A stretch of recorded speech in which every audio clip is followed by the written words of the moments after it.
Yes, brothers and sisters, lovers, haters, boys, girls and vibrations. I hope everybody's well this afternoon.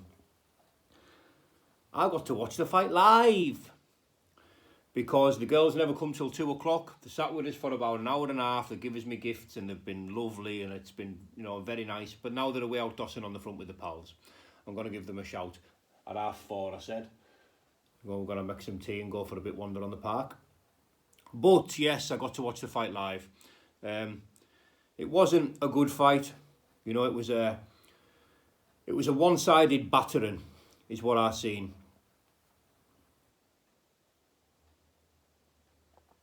Now, the fighters are going to be referred to as the bigger man and the smaller man. Now, the smaller man, what I noticed was a little bit late, which is fine. He had distance to cover. Absolutely fine to be a bit late. Now, but what I noticed was, I thought, this is about half an hour later, so I thought I'll go on the little man's Instagram and I'll see if he's active or if he's put anything up or out like that.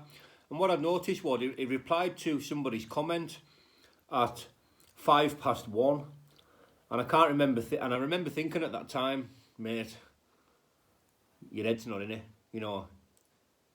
I remember thinking at that time, the smaller man's gonna get it here, because you don't look into your phone 5 minutes, 10 minutes, 20 minutes, an hour, whatever, before you're going to have a fight. You just simply don't do it. You know what I mean? You've got very important, visualization work to be doing. Mental preparation, massive. It is of massive importance. You know what I mean? It's of massive importance. It's of equal importance to the physical training. Now, the physical training, to me, looked like it hadn't been done. It was visibly out of shape. That was not, the end product of an 18-week training camp. Certainly not. It wasn't, to me, it wasn't taken seriously. It wasn't taken seriously. Physically in the gym, it wasn't taken seriously. Now, it's all fair and well putting little clips up of this and little clips up of that. But, you know what I mean? Only us as people know how hard we're training. You can try and, fool the public if you like to a certain degree. But the proof is always in the pudding, all that trickery and stuff like that, it doesn't help in there. It does not help you in there. The only thing that's going to help you in there is, hard physical training, hard sparring, really emptying your tank in the gym and getting your heart rate down and getting yourself to a fit level where you have a lot of rounds in the bank and you can go full tilt for a long time. That's the only way that you can prepare. Now, like I say, replying to a comment 20 minutes before you're supposed to be having a fight, no good. No good. No good at all. He looked, like somebody who'd done a bit. He definitely looked like someone who's done a bit.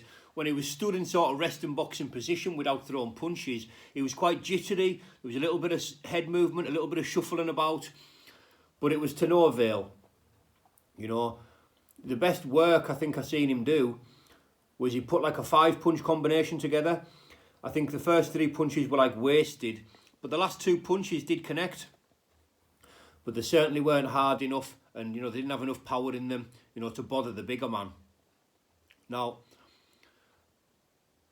you could see there was very little bare knuckle knowledge, if you like, coming from the smaller man, because you don't waste punches. You don't throw a punch in bare knuckle unless you're certain it's going to land. It's not like a gloved fight where you can just mill away at somebody's guard. That's no good in bare knuckle. You only pull the trigger when you know you can connect. That's the only time you pull the trigger.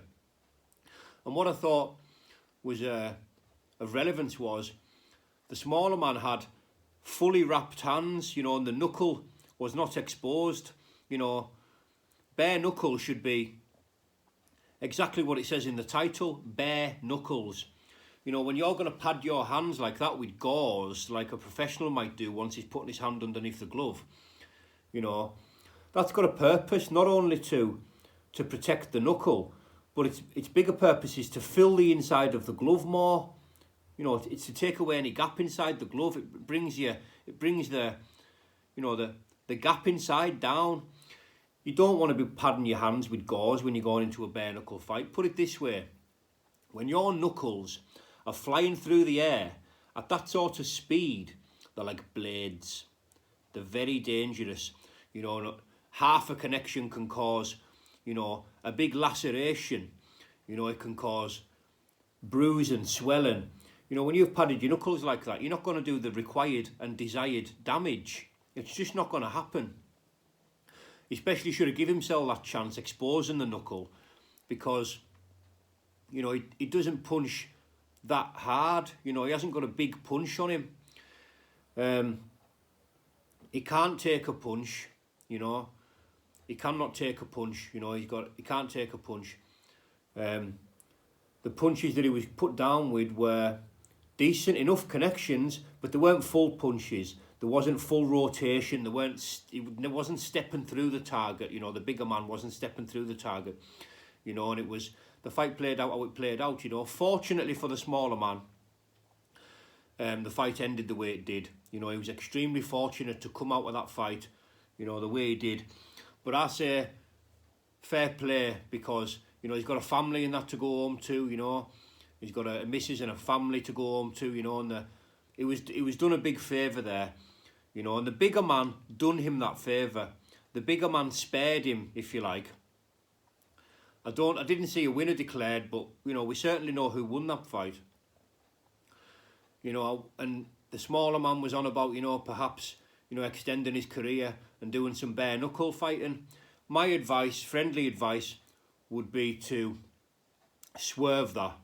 You know, just go on about your work and your business and being a family man, because, you know, he's not made for that. You know, he's not made for fighting in that format. You know, he didn't empty himself. He didn't put it all on the line. He didn't go down to the very final straw. Like, that's super necessary, you know, in a straightener, especially when you've built yourself up and give yourself this much hype, you know, and attached a fictitious record, you know, which clearly wasn't evident there, you know, in that, you know. And listen, this can be taken any way it wants. This is honesty. You know, it can be taken any way it wants. There's no disrespect intended. I'm being completely honest here, you know. And also, I would like to add, the smaller man certainly gets my respect for turning up and facing somebody who can fight. Now, 99% of people out there who say what they want to say about everybody on there, you know, they couldn't do that. They couldn't get in a car and travel all the way down that road, you know, and do that, get between the ropes and have a fight like that. They couldn't do that. So that in itself deserves respect. But the biggest sort of critique I would give was, you know, there was videos being made on the way down. I'm going to do this, I'm going to do that. There was, you know, he was replying to comments, you know, 5 minutes before he was supposed to be getting in there. You know, it's just, you don't do that. You know, you can't do that. You know, your head needs to be in the right place, and it clearly wasn't. But I'm glad he got home safe.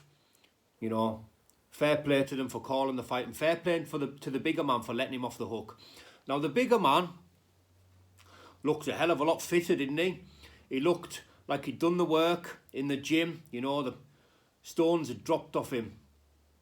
He was looking a lot leaner. His punches were zipping through the air faster than I've seen in previously. Faster than I remember as well. They were sort of zipping through the air. They had a bit of snap on them. You know, and in fairness, the bigger man did not get out of first gear. He never got out of first gear. He won that fight with ease.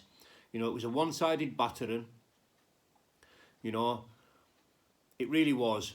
You know, like I say, he never got out of first gear. In fact, I think he could have won that fight in neutral. You know, from what I've seen, he could have won that fight in neutral. He dismantled him. He dealt with him with ease. You know, and I think perhaps, you know, to his credit, if you like, he was very nice about it. He was nice about it. You know, he didn't need to be that nice, you know, in a fight. He let him off the hook is what he done. You know, he definitely let him off the hook. You know.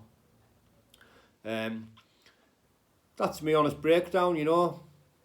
a one-sided battering, you know, is what it was. It wasn't the fight that everyone thought it was going to be. Fair play to both of them, you know. That's me. That's me on it, you know. Just over 10 minutes I've been rambling. But thanks for listening. I'm done now. I won't be mentioning this fight again. You know, for what it was worth, I've got my 10 pence in, or my 10 minutes in. But yeah, that's my honest breakdown, honest critique. No disrespect intended to the smaller man, you know, but he didn't belong in there with him. You know, it was a mismatch. Glad both people got home safe. And a big shout out to the Oxford Joyces, who offered the best of fair play, you know. And before I wrap it up, it wasn't a bad attempt, you know, to squeeze a few quid out the paying public. But, you know, it was the Oxford Joyces gig, you know. They decided what was going on down there, you know. So, not a bad attempt, but, you know, everybody got to see it for free. And rightly so. Now, that's me. I'm done. Washed my hands of the whole affair. You know, it wasn't the fight I wanted to see, but it was a fight that I seen regardless. Now, thanks everybody for listening. Bye-bye for now. Ta-da.